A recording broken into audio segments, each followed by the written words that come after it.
Hello, and welcome back to this review of Black Panther 2 Wakandan Boogaloo. As return viewers will be aware, the introduction to part 1 of this review celebrated the fact that I, who wasn't online for the first Black Panther film, have finally been given an opportunity to be called a racist for not liking the second Black Panther film. In that introduction, I drew on the incongruity of certain tropes that, were a white man to have written and directed them, would have seen him drummed out of polite society and forbidden from working in the movie industry ever again.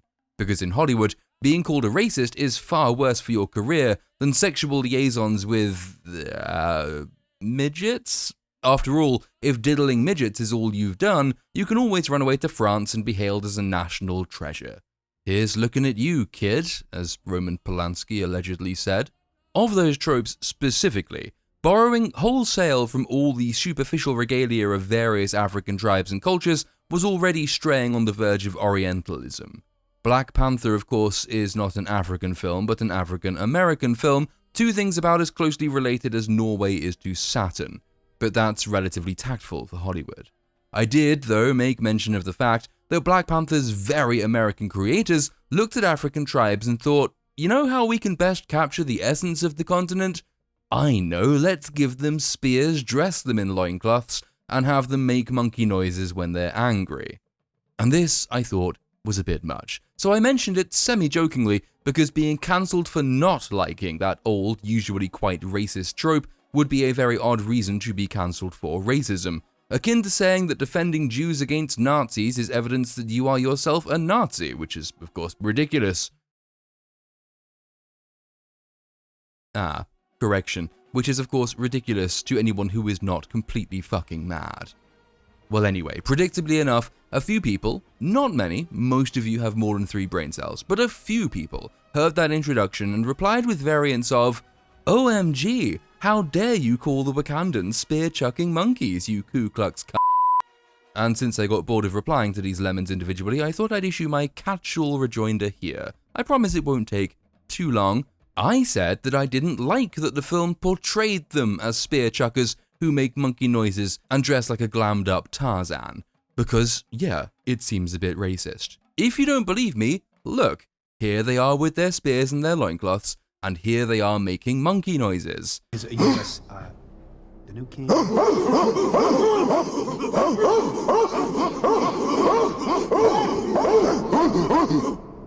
If then you had a problem with me describing a depiction of spear chuckers who make monkey noises and dress like glammed up Tarzan, well, you have a problem with the thing I'm describing. 2 films called Black Panther and Black Panther 2 Wakanda Forever. As if to refute any lazy suggestions of a link between ethnicity and IQ, almost every single one of the people dumb enough to miss this elementary distinction were white, and a disproportionate number were women. By contrast, I had an awful lot of incredibly based Africans in my comment section saying they thought the whole thing was very embarrassing indeed. A whole field of IQ studies could be dedicated to this subject, and it would almost certainly reach the conclusion that the group so stupid it's a surprise they can't cope with solid foods is white, middle-class, university-educated millennial leftist women, not coincidentally the only demographic that could unironically enjoy She-Hulk. So one more time for the slow kids at the back. I was criticizing the film's deployment of borderline racist tropes. I was not deploying them myself. If you didn't spot those tropes, as a fair few people somehow didn't, I can only suggest you try paying attention when you watch movies. Mind you, paying attention pretty well ensures you will not enjoy Wakanda Forever. I can't close this introduction without mentioning perhaps my favorite response, which was that only some of the Wakandans are portrayed as backward savages, so it's fine. There you have it, folks. The anti-racist line is that you are allowed a certain amount of racism, while I am racist for saying I'd have preferred none of it. The next train to arrive in Clown World will be the 11:51 West bullshit service to Wakanda, calling it LOL, what the fuck, you can't be serious, and Wakanda. Anyway, that mild rectal irritation having been soothed with topical ointments, back to the lump of shit that caused the irritation in the first place, Black Panther 2, Wakandan Boogaloo. I hope you're all drunk. Part 1 covered T'Challa's death and the film's attempt to dignify its terrible writing by periodically breaking from the circus to stage a brief funeral. The CIA stole... Oh god, have I mentioned that this film makes no sense? Well, the CIA stole Riri Williams' impossible vibranium detecting machine, but thoughtlessly left both the inventor and all the schematics in school, so there's only one such machine, which the CIA used to find another source of vibranium beneath the Atlantic Ocean, entirely wrecking the setup for the first film, and quite likely breaking this one too, given the massive connotations of rediscovering the magical bullshit goop flower and its potential to heal almost all forms of death. This was the film's excuse to introduce us to freaky fish guy, Namor,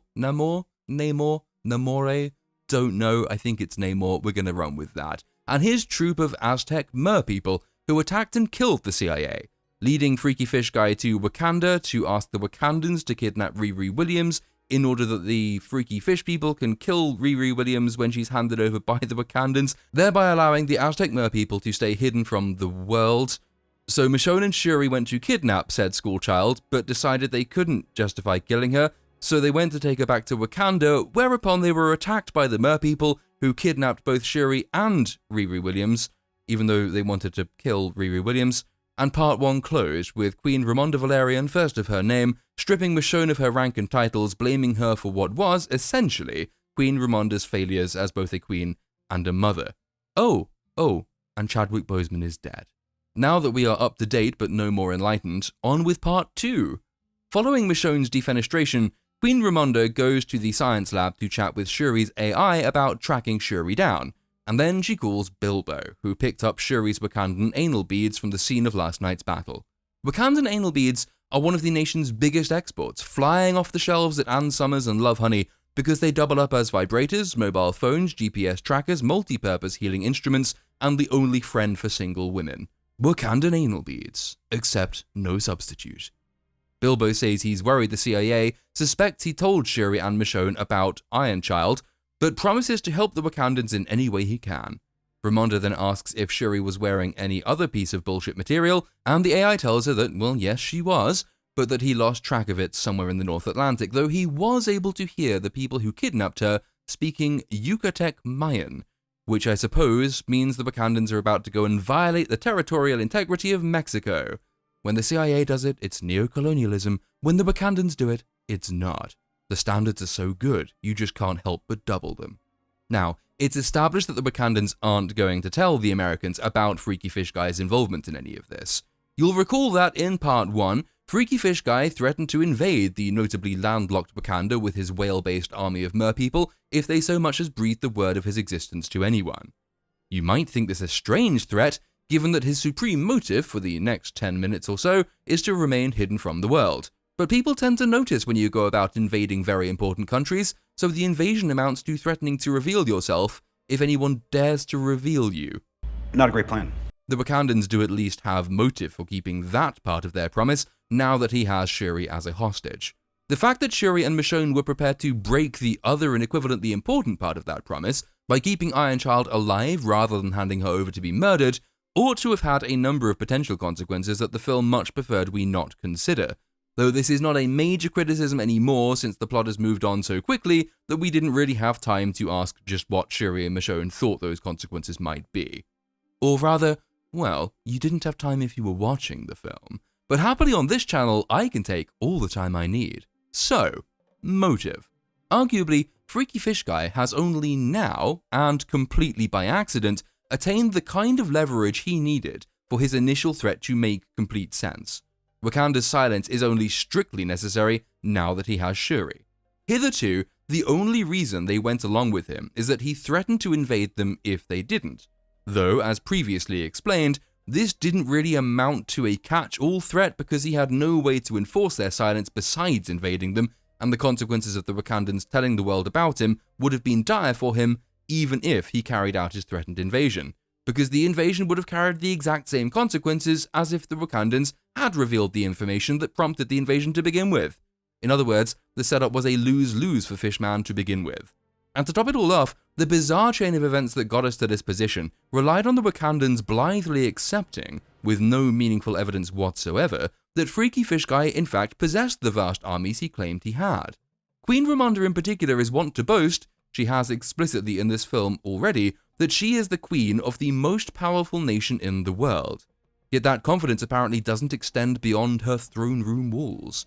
The only thing required to kowtow the most powerful nation in the world is to swim up one of their rivers at night completely alone and tell them you have a very big army indeed. They will then immediately do whatever you tell them to do. Were I the queen of the most powerful nation in the world, one with the additional advantage of being landlocked and facing a uniquely water-reliant enemy, I'd have wanted to see a good chunk of evidence before I made my nation, in effect, a vassal state of the Aztecs. In the event, we're in a bit of a limbo position, because the Wakandans still broke their word to Freaky Fish Guy by trying to rescue rather than hand over Ironchild, meaning you might expect some comeuppance must be handed out. The fact Freaky Fish Guy now has Ironchild and Shuri means he doesn't need to invade them anymore, but he must surely be fearing invasion himself, no? He's kidnapped the princess of the most powerful nation in the world and one of the CIA's prize assets. So naturally, we can expect him to fortify his position, no? To double the guard, make especially sure to protect the entrance to his underwater kingdom, perhaps using his massive and unmatched armies and technology. Yeah, that's definitely what he's going to be doing. I'm sure that's what he's doing as I speak. But accepting all of that, and if we agree to overlook it, what even is the Aztecs' next logical course of action? They wanted Ironchild solely in order to kill her. They now have her in captivity, along with Shuri. Their relations with Wakanda depend purely on Shuri, so what's their reason for keeping Ironchild alive, given they wanted to kill her to ensure that she could never make another vibranium detector? They could have killed her on the bridge and left Shuri. The Americans suspect Wakanda's involvement in all of this, not the Aztecs. They don't know the Aztecs exist. And were the Wakandans later to tell the Americans about the Aztecs, well, why would the Americans believe them? Why would they take their word for it? Diplomatic relations are pretty well non-existent. Neither of these two sides trust each other. It's not exactly a believable story, is it? It wasn't me, Gov. It was the blue mermaids from ancient Aztec place. From the Americans' perspective, the Wakandans were responsible for the ship attack in the Atlantic. And now they've been found at the scene of the murder of the one person in the world capable of replacing the lost detector. That's a big old preponderance of evidence, from the Americans' perspective, that the Wakandans were behind the whole thing. From the Aztecs' perspective, they've got everything they want. Ironchild is dead, the Wakandans have been hobbled by the Americans, and they are distracting the Americans' attention. They are suspected of the crime by the Americans, ensuring that the Aztec secrecy remains completely intact. So why not kill Ironchild on the bridge? And yeah, if you want to, take Shuri as hostage, use her as continuing leverage, preventing word of their involvement getting out. That would still present some element of risk, because the Americans still have a rough idea where the underwater vibranium deposit is, assuming of course that it's too large for the Aztecs to move, and it's valuable enough for them to search for even without the detector machine, meaning they might just encounter the Aztecs again.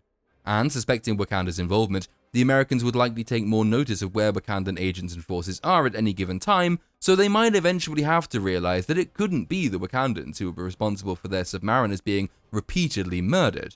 But the Aztecs would still achieve a reasonable best-case scenario, delaying their revelation to the world, preventing the recreation of the detector machine, and framing the only nation in the world that conceivably poses a threat to their existence. Now, granted, the situation the merpeople found themselves in on the bridge couldn't have been planned for. Circumstances change, plans change with circumstances. Except that requires a malleable objective to begin with, whereas the murder of Ironchild has until now been portrayed as their unconditional goal. Given they planned to kill it anyway, wouldn't any halfway competent schemer have considered how and where to accomplish that, and certain other uses to which the murder might be put, like deflecting attention onto the Wakandans? That is all from the Aztecs' perspective. But what reason do the Wakandans have for not telling Bilbo now that things have gone to pot? They know he's sympathetic to them. He's repeatedly kept their secrets, he's fought with them, and in his chat now with Queen Ramonda, he offers to help them. The Aztecs would have no means by which to tell whether he had been informed of their existence. If the Wakandans had told him, and they have now had two opportunities to do so via Shuri and Michonne, and now Queen Ramonda, he could have been a very useful asset in laying the groundwork for Wakanda's case against the Aztecs. He could have seeded the idea among the CIA that there might be another group involved. Plausible deniability. He could have instigated the investigation that would have allowed the Americans to discover the Aztecs, seemingly, of their own accord, doing away with the one facet of that hold the Aztecs have over the Wakandans, and massively rebalancing the scales, which, given the Aztecs are fish people, counts as a pun. You're welcome. Now, we can be charitable in Ramonda's case, because she has a comparatively limited history with Bilbo, she has the strongest distrust of the Americans, and she has a mind clouded by grief and anger, not to mention boggled by the pace of events unfolding around her. The problem is that the more chances the Wakandans are given to tell Bilbo all of this, and the more reasons they have to tell him, and the more of those chances and those reasons they do not take, well, the less believable their silence becomes as a writing decision. It goes counter to every incentive they have to tell him, and, much as with the Aztec scenarios deployed above, it can only be avoided if you consistently make their leaders take dumb decisions just for the sake of the plot. I'm aware that, as I've set it out above, a few of those alternatives might seem convoluted. The argument might go, well, it's just a Marvel film, though. You can't expect Marvel films to do high intrigue and clever geopolitics. Well, against which I'd say, well, actually, you don't have to be especially clever to depict these scenarios. You don't have to be especially clever in-universe to come up with these scenarios. And the MCU does have a history of doing precisely this kind of intrigue building. See Captain America: The Winter Soldier's homage to espionage thrillers, which managed to combine intrigue and action to relatively intelligible results, much more intelligent anyway than anything we're getting from Wakanda Forever. Saying, but it's just a superhero film, does not excuse the film being dumb. Expect dumb, and that's what you'll get, but it doesn't need to be this way. Those counterfactuals and hypotheticals dispensed with, however, back to what passes for the plot they gave us. Ramonda does tell Bilbo that there is another world power at play, but she refuses to elaborate. Again though, why? Why stop at that? There's little if any inbuilt reason for her not to tell him the rest, excepting perhaps that she doesn't want to brook the risk that he will tell his bosses everything. Though this could be mitigated by telling him why he can't tell his bosses, why he has to be careful, why he has to drip feed them the information. Explain that Shuri's life depends on his silence. Marry that with his confessing that he owes his life to her, which he does during the call with Ramonda, and then you go some way toward vouchsafing yourself against negative consequences while creating the potential for better consequences down the line from the Wakandans' perspective.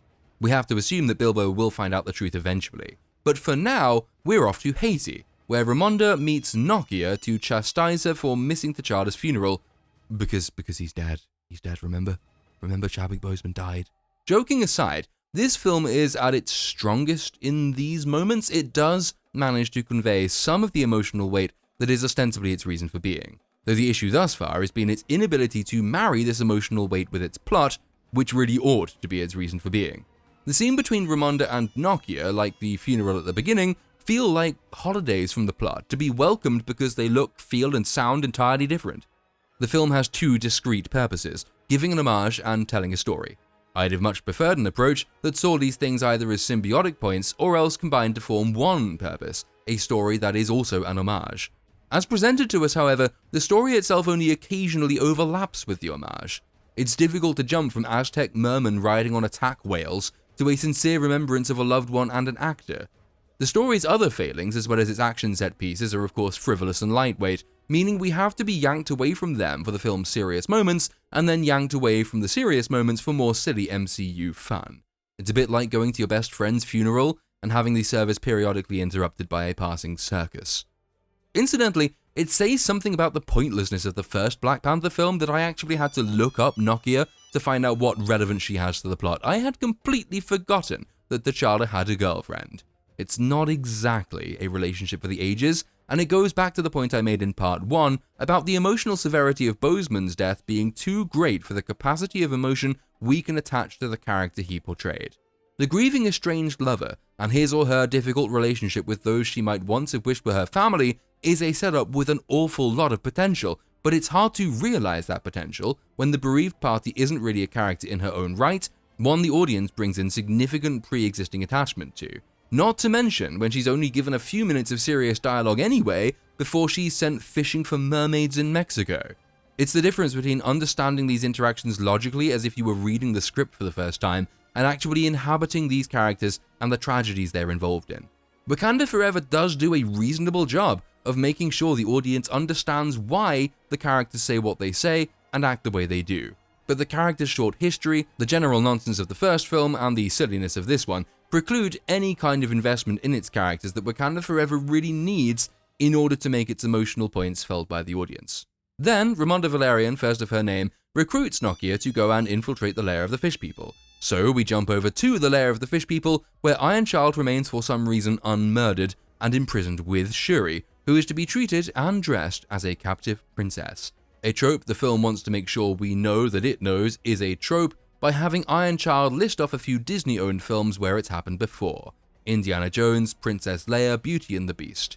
Spider-Man does this across many of his entries, and in a very similar context-sensitive way.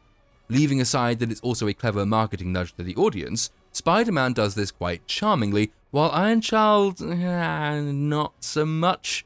That's not through any fault of the actress in this instance, it's not a fault of delivery. It's that Peter Parker is introduced as a character with a personality, while Iron Child is introduced as a personality with no character. I have neither love nor hate for her comic's origin, I've never encountered it. What I'm interested in is good characters on the screen. I'll touch on this in more detail either later in this video or otherwise in part 3. But Phase 4's character intros have been, put politely, fucking awful. We get time to learn about Peter Parker. We get time to familiarize ourselves with him and with his personality. He's given consequential action and he's given agency. By contrast, Iron Child in Wakanda Forever, like Hugo Chavez in Multiverse of Madness, is merely a walking MacGuffin, an object, a plot device, thrown into a film that is far too busy to have any use for character development. This will come back to bite in Phase 5, when I have no doubt we'll re-encounter these characters as though they've been already established, and then called sexist when we point out that the MCU doesn't care enough about its new female characters to devote the same time and attention it gave to its male heroes in earlier phases, making for shit female characters. Anyway, an unknown amount of time later, and Nokia is already in Mexico? I think it's Mexico, or it might be Belize, but anyway, the first old woman she encounters in a random village happens to have some very useful information pointing her in the right direction. Back in the Fishman's lair, Shuri meets Freaky Fish Guy and learns he's been around since the 1600s and that his mother was human until she wasn't, which is the film's chance for a flashback to the distant past, as Freaky Fish Guy moans about the Spanish conquistadors bringing smallpox, prompting some shaman to go swimming in a cave where he finds a blue flower that can be turned into blue goo that saves people. Again, it's like poetry, sort of they rhyme. They all drink the goo, his mother is pregnant at the time, and they all die. But then they all come back to life, and find they can breathe underwater now for reasons. His mother gives birth to him underwater. It would have been funny if he'd been born as a tadpole, but no. Though in the event it's just about as nonsensical as that, and in fact, the version we actually get might even be worse. Unfortunately though, his mother is the Little Mermaid, and she longs for life on land that she cannot attain. And so, in a trope Disney also owns now but is not so proud of us to admit to it, she then gets sad and dies. Sound dumb? Abso-fucking-lutely. But we're not done with the backstory yet. Backstory first, commentary impending. The Little Mermaid has her son promise to bury her in the soil of her homeland. So, Chubby Fish Child and his fish people, who apparently invented their breathing apparatus back in the 1600s and haven't updated it since, go back to wherever it was they were before, which has become a plantation owned by evil Spaniards who we see whipping their slaves. I don't know if this is another example of white man bad, because I don't know how brain-rotted American wokeists define the term. Are the Spanish white in Europe but Hispanic elsewhere? Or are the Spanish Hispanic everywhere? And therefore a refutation of the weird idea that slavery and colonialism is the exclusive preserve of whitey? In the long, long ago, in the before times, in 2014, CNN was very perplexed to find that Hispanics in America were increasingly identifying as white. And if CNN is confused, what hope can there possibly be for the rest of us? We'll also leave completely unsaid that picking an Aztec for your anti-hero in an anti-colonial tale is, well, it's a choice. Say what you would about the Spanish, but if they had captured young Freaky Fish Boy here, at least they'd not have stuck him on a slab, carved him open and offered his heart to... fuck off, I'm not going to try and pronounce that. Anyway, Chubby Freaky Fish Boy and his fish people burn the plantation. He sprouts little white wings from his ankles, and a dying Spanish priest calls him Namor, or Child Without Love, which name he keeps, and so he's evil now. Or, well, not evil, but rather full of indigenous rage, someone whose bad deeds are morally authored by whitey or Hispanic colonizers. Okay, I think it's by now well established that Wakanda makes no fucking sense, but at least we weren't given extensive flashbacks to the origin of its nonsense. I think we just got the one, and it was vague enough to just be mildly stupid. So, what have we got from this flashback? Well, firstly, how and why is the blue flower, that I assume is the same as the one from Wakanda, here, in this place, in this time? Are we just going to assume and be assumed to accept that vibranium meteors land whenever and wherever in the past that the writers need them for backstory purposes? Why is it functionally the same as the Wakandan flower, except this time it gives people gills and lets them live underwater? Why don't Wakandans have these powers? How does the shaman know about the flower? How does he know that it can cure cholera if prepared in precisely such a way as to produce blue goo? Why have the Aztecs apparently done nothing with this vibranium except make little pieces of armor and more fucking spears? I should mention, besides the people who said I was racist for calling the film racist, there was another subset of brainlets whose comments by and large amounted to, "You spend all your time criticizing Wakandan nonsense, but you don't say anything about Thor, Love and Thunder. The being the social justice troll's way of calling you a racist without actually having the balls to call you a racist, presumably because they've all had them lopped off in a sacrifice to their modern cult. As it happens, I did do a longish and equivalently scathing takedown of Thor, Love and Thunder, but on the broader question of Thor and the Asgardians and the amount of sense they do or do not make, there is a very long answer to this question, having to do with things like internal consistency, internal logic, ratio of sense to nonsense, and capacity to damage other parts of the world. I'll remind the darling viewer that I actually praised the decision to burn the goop flowers in the first film because, though there was still an awful lot of nonsense left unaccounted for, it at least established a rule limiting the damage that particular bit of nonsense could do, and if left unchecked, it would do an awful lot of damage. By the same token, I lament the discovery of more vibranium in this film, and the uses it will be put to later, precisely because it did away with that rule and so created the potential for unlimited inconsistency that simply doesn't exist to the same extent with Asgard. But the short answer is, because Thor isn't in this film, so shut the fuck up. Away from the vibranium and the bullshit goop, there are further issues. For example, if Freaky Fish Guy's mother longs for life on land, and they've already invented the breathers that allow them to go on land, why hasn't she been able to go back on land herself? Why did she die of sadness because she didn't go back to a place she could have visited whenever she fucking well liked? Did she know the plantation was there? Well, even if she did, why didn't they just destroy it whenever earlier? Since unarmed fish people led by Freaky Fish Child have no trouble burning it all down and massacring everyone later. Additionally, why are the fish people led by a child whose mother, as best I can make out, was not an especially important person? Is it just because he looks a bit different and has wings on his ankles? Well, fuck me with a pogo stick, but there are more questions about that. Why does he look different and have wings on his ankles? How does the blue flower not give everyone wings on their ankles? Why is it that if you give goop to Wakandans, they heal and get super strength, but if you give goop to Aztecs, they become Smurfs from Avatar? Why do they become Smurfs from Avatar, but if you give the goop to a pregnant one, the child is born as a cockless winged Mexican? Does this work for all the Smurfs or only if they're special? The explanation offered by the film's defenders is that Namor is a mutant. He does indeed refer to himself as such. But that isn't really much of an explanation because it invites an awful lot of questions I doubt the writers have even bothered to consider, such as what link, if any, now exists between vibranium and the X gene, or whatever the MCU will pick as the cause of mutation to begin with. Does vibranium activate the X gene or its equivalent? If so, doesn't the soon-to-be mass-producible synthetic bullshit goop have to be incredibly important to any future discussion of mutants? IGN has a theory that the vibranium-infused pregnancy birthed the mutant gene itself, making Namor the origin of all mutants. Though this would require him to have more sex than your average IGN writer could begin to conceive of.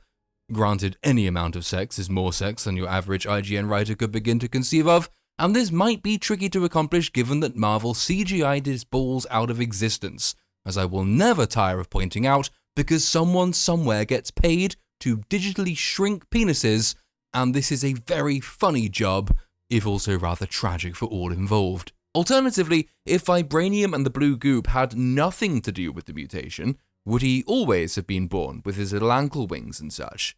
Well, who the fuck knows? Fans can break their backs trying to find innovative explanations, but I would be willing to put a small amount of money on this never again being broached in any subsequent mutant-focused MCU entry. Because the Black Panther films, more than any other, are an opportunity for hack writers to make shit up and then completely forget the wider world they're supposed to be helping create.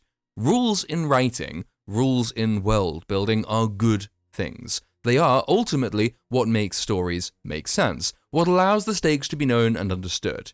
They are the foundation of narrative storytelling.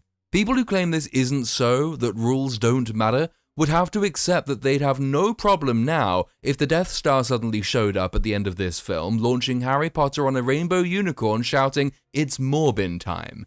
The fact that these people almost certainly would have a problem with this only proves that they do understand the outcome of rules, but flatly refuse to engage their brains as long as they're being given pretty trinkets and glittery, tinsel-tangled, mindless entertainment. Consume and ask no questions. And then, besides all of that, why did the costume department think a green nappy would befit an imposing villain? And, finally, once they've burned the plantation and Freaky Fish Child is called a child without love, why does he just accept and embrace this name? He's here because of love, his love for his mother. He is here burying a loved one. Later, he very jealously guards his kingdom and protects the Smurfs out of love for his people. He vociferously hates evil whitey colonialists on the surface because they pillaged the lands and the people he loved. And why, in the name of all that is fuckery, does any of this mean that he has no choice but to kill random American schoolgirl scientists rather than ally himself with the bloody Wakandans? It's almost as if the Aztecs make no fucking sense.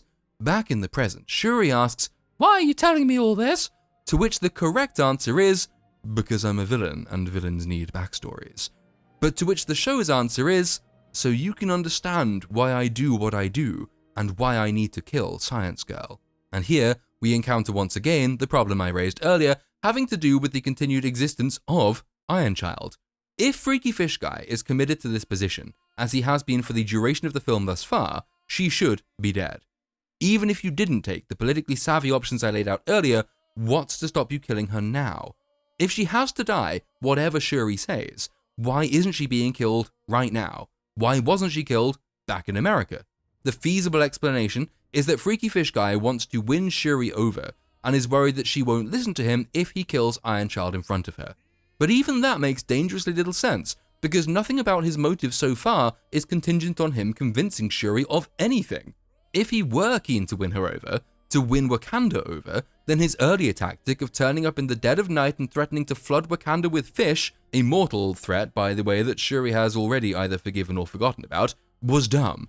Assuming his motive remains as it was, and we will come on to that in just a moment, then he was either being dumb then, or he's being dumb now, or perhaps both.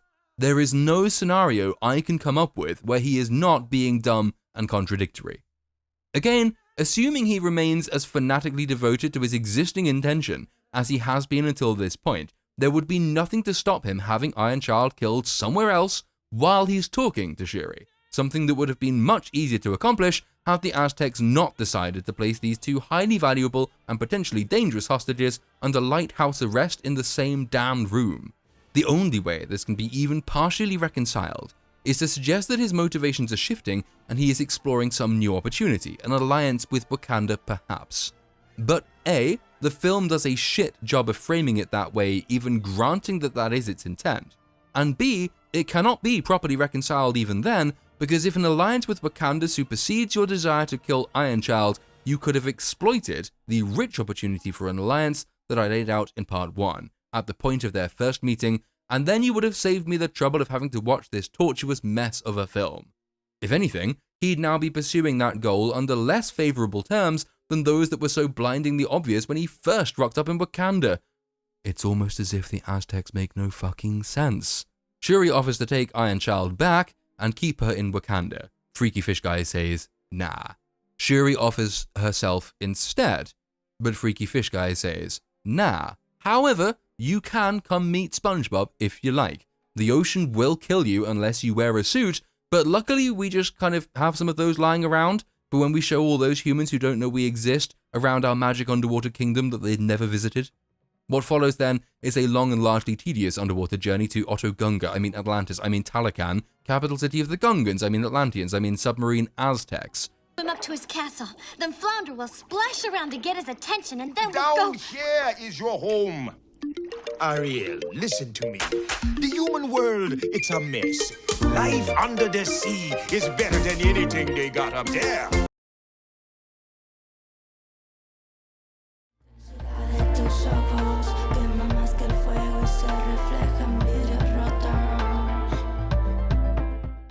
It's really up to you which of those would be the most ridiculous in this context. I don't think there's much to choose between them. I'm certain, however, that the modern-day descendants and inheritors of that old religion will be happy to see that one of their realms of heaven, known for its lush forests, its verdant flowers, its eternal spring, has been culturally appropriated by a film studio that didn't want to use the name Atlantis solely for reasons of brand competition.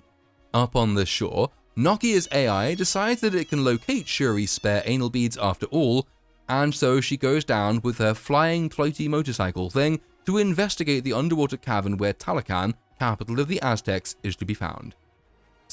Wait up. You're telling me that this hyper-secretive, hyper-militarized, hyper-cautious nation of heavily armed fish people that's just kidnapped a CIA asset and the Princess of Wakanda didn't put a single guard on the one entrance to its underwater city? The fish people, with their massive armies, don't bother to defend their above-ground borders, and they have absolutely no way of telling whether some random diver has decided to explore the cave system. Really? Freaky Fish Guy tells Shuri that he has to kill Iron Child to protect his kingdom, and he gives her a bracelet as a sign of good faith.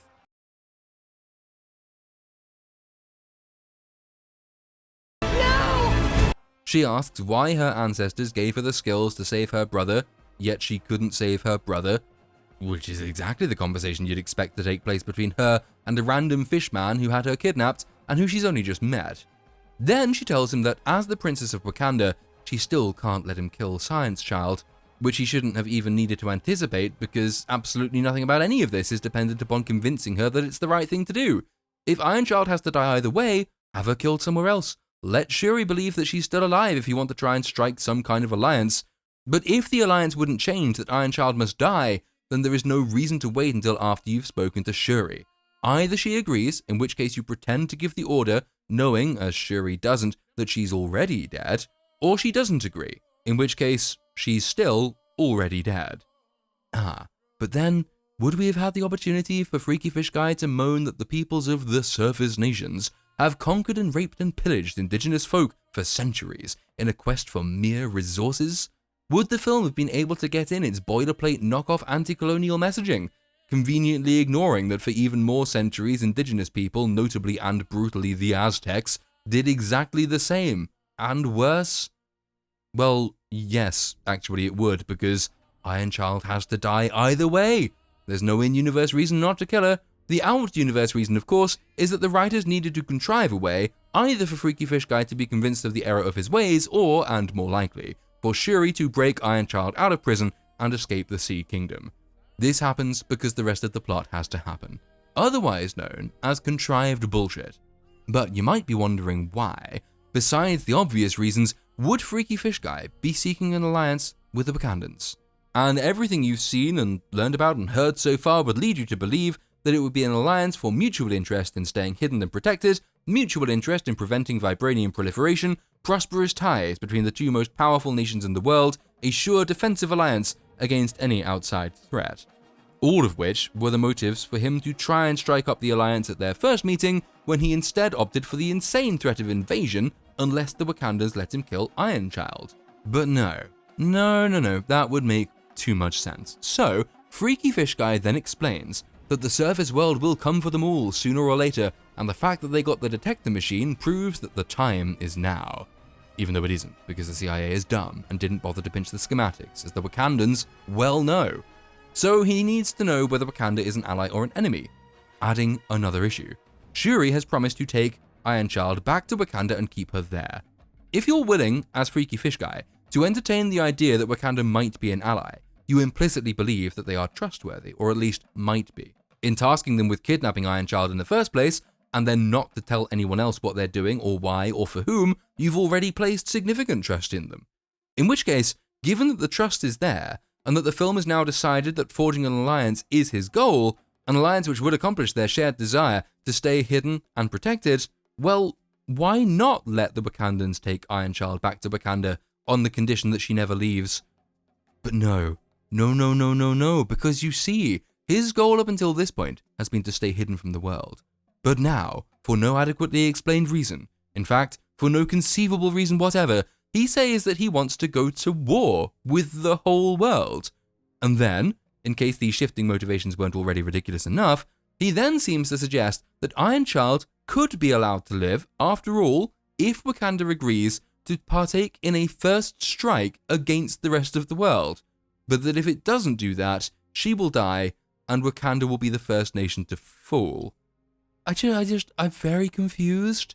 Unless I've missed something, we've gone from Science Girl must die in all events so we can hide to she gets to live if you nuke America.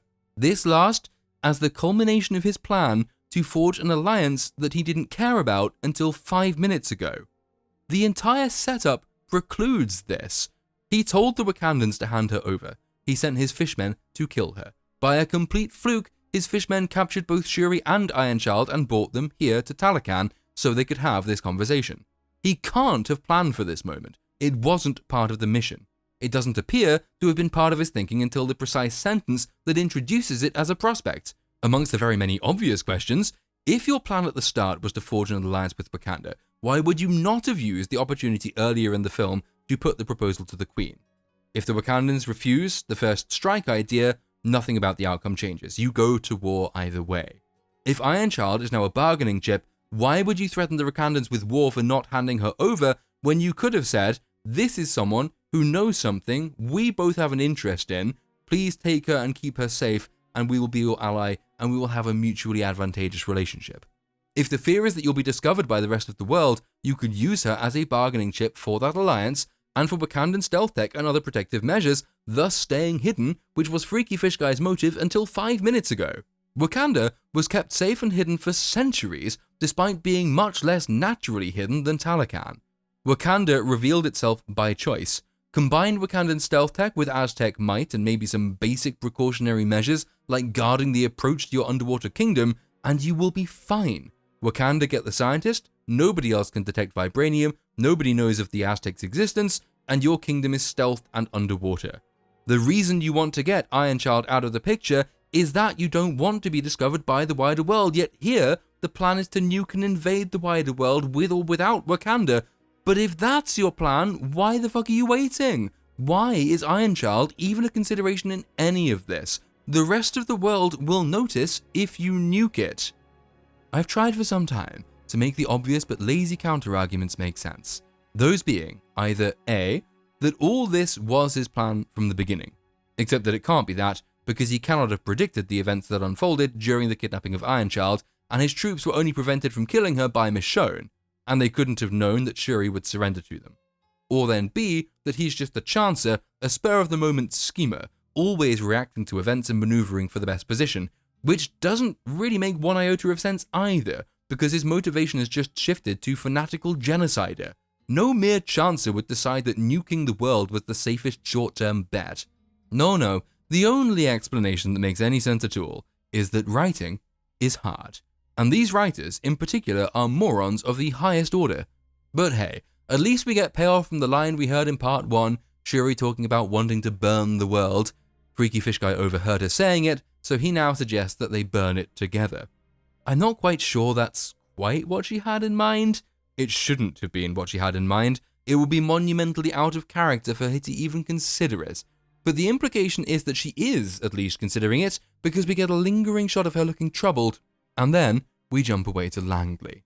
Wakanda makes no sense. The Aztecs make no sense. I guess it's time for the CIA's turn to make no fucking sense. Bilbo tells the CIA top brass that all the Wakandans were doing was trying to recruit this child prodigy that they already knew all about, but never bothered trying to recruit themselves. And he's told that, well, whatever the fuck, the president wants to take offensive action against Wakanda in the form of destabilization.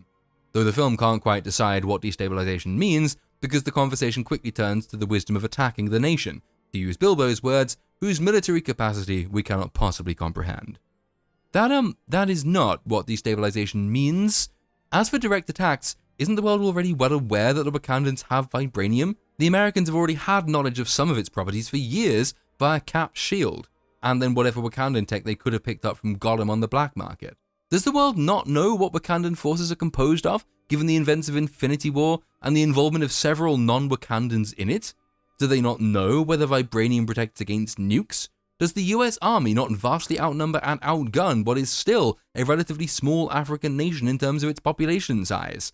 I can't help but recall that during the Battle of Wakanda, when their nation was directly attacked by Thanos and his hordes of rejected models from the latest Resident Evil game, the Wakandans managed to muster just a few hundred troops, chiefly armed with spears and Gungan shields. And then, anyway, if your goal is just destabilization, which entails contact with people within Wakanda, you could easily find all this stuff out if you didn't know it. You'd need contacts within Wakanda to effectuate any destabilization mission. Also in the Americans' favor is that Wakandan society still allows its rulers to be picked by kicking established monarchs off of waterfalls, which you'd think makes it quite an easy nation to destabilize, given it's a uniquely unstable country. I know the film is only invoking destabilization because it's a word fashionable Western undergraduates are familiar with, but if you actually wanted to run with it, it's an implicit critique of the destabilized nation for having so little by way of civic rules, law, institutions, and governance practices that you can upend the entire nation by backing one warlord over another. The entire Wakandan mythos is just a liberal arts, post-colonial studies student's fever dream. Noble savages left alone with magical meteors is an equivalent if not superior and equally realizable goal as a societal model to decadent, corrupt, and nasty Western civilization. Wakanda is simultaneously more powerful and virtuous than America, yet America can push a few pencils around, hand over some money in a briefcase, and upend the entire Wakandan model. Bilbo, of course, is playing both sides, and he calls Ramonda to update her, assuming apparently that the CIA is not monitoring any of the comms devices that he uses, which, well, actually, it's kind of believable. Somewhere, who the fuck knows how far away or how much later, Queen Ramonda meets Freaky Fish Guy on a beach, and Ramonda proposes a trade. She tells him that the Americans are preparing to attack Wakanda, so if he doesn't play ball, she will tell the Americans all about him. Freaky Fish Guy says if she tells the Americans, he'll kill Shuri and invade Wakanda, which poses what ought to be a powerful, tortuous choice for Ramonda: your daughter or your country. Keep silent, get invaded but save Shuri, or break your silence, get invaded by someone else, and lose Shuri. Shuri or Wakanda. The film does this clumsily, as mentioned, but you can see what it was going for, and the idea is a good one. But part of what makes tortuous moral choices torturous to begin with is that you have to struggle with them, accepting that there is no good outcome. Wakanda Forever, despite being not far short of 3 hours long, somehow doesn't have any time to devote to this struggle, because we immediately cut away, and the next time we see Ramonda, in just a few minutes of screen time, she's no longer presented with this dilemma. This is a problem with pacing as well as with overall content capacity. There could have been more time for the audience to feel with Ramonda and appreciate the horrible position she's been put in, and it would have required economizing, perhaps cutting back some of the bits of Chadwick's funeral scenes and then more easily doing away with the unnecessary and unfunny banter between Ironchild, Shuri, and Michonne. Even economizing there though, the film would likely have struggled to allot this terrible bargain its proper time. This is the problem with trying to do too much. You quite often end up doing too little of anything, and this is one such example. Back in Talocan, the stupid Aztecs have once again chosen to imprison known scientific genius Shuri with known tech whiz Ironchild, and apparently they don't think this is any kind of security risk. Somehow too, despite there being only one easily defensible route into the city via the underwater cavern, they never spotted Nokia swimming down, so she turns up in the prison cell with a shotgun and blasts the sole guard the Aztecs thought it worthwhile putting on their most important assets. The three of them get all the way out of the city and through the cavern and back to the ocean, and nobody spots them, even though their route in clearly showed that there were hundreds if not thousands of fish people milling about, and they get beamed up by a Wakandan UFO the Aztecs were similarly unaware of, whereupon they are reunited with Ramonda. So yeah, mere minutes after being presented with a terrible choice, everything came up Milhouse, and we can just move on to more silliness. How the fuck do the Aztecs expect to win a war against the world when they apparently have no means of covering their airspace or even the approach to their hidden kingdom? Freaky Fish Guy finds the guard, who dies.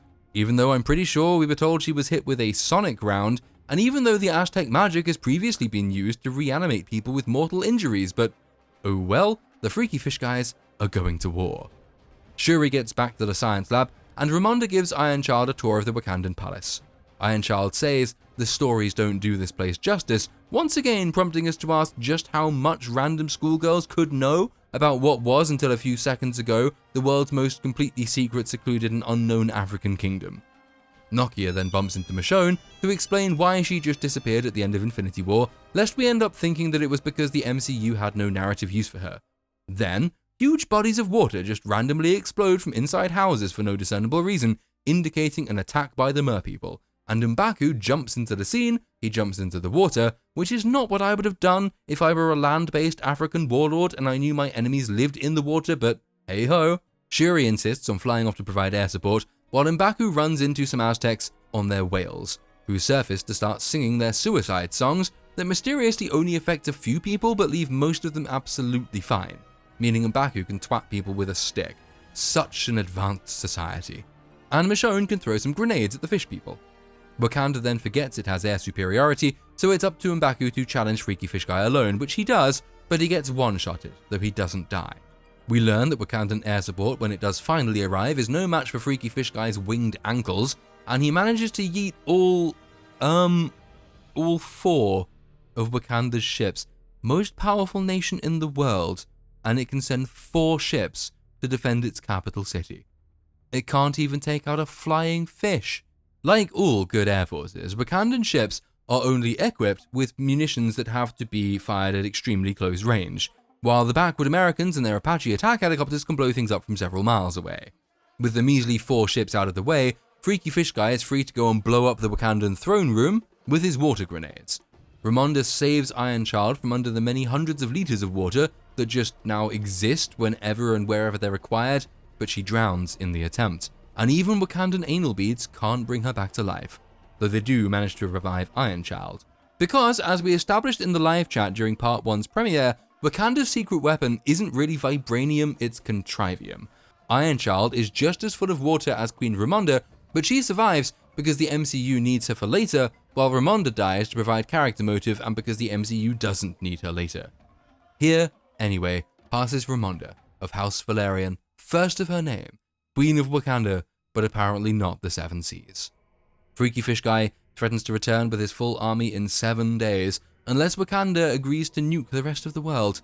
Though, if I were him, and having seen how pitifully they just defended their queen and capital city against a small force of fish people, I think I'd have just written them off as a useless bunch of morons who probably deserve the coming watery apocalypse. He appoints Shuri the queen, totally a thing he can do, and he leaves. We are then treated to another and much more somber funeral. No masses of crowds dancing and drumming in this one. M'Baku says the tribal elders want to evacuate the city and move to his lands, which, assuming his lands have no rivers or oceans or large bodies of water, you would think would be a sensible move. Though that does leave open the question, how exactly do the Freaky Fish Guys expect to have military success if they can't invade or hold any body of land that's more than a short distance away from any body of water on which all their skills and their arsenal of weapons appear to rely? This is one of a number of ways in which tanks are superior as military weapons to whales. In any case, this brings us to the close of the film's second act, and so to the close of this second installment of my review. Painful, isn't it? But hey, we are near the fucking end. The end not just of Wakanda Forever, oh no, but of Phase 4 of the MCU.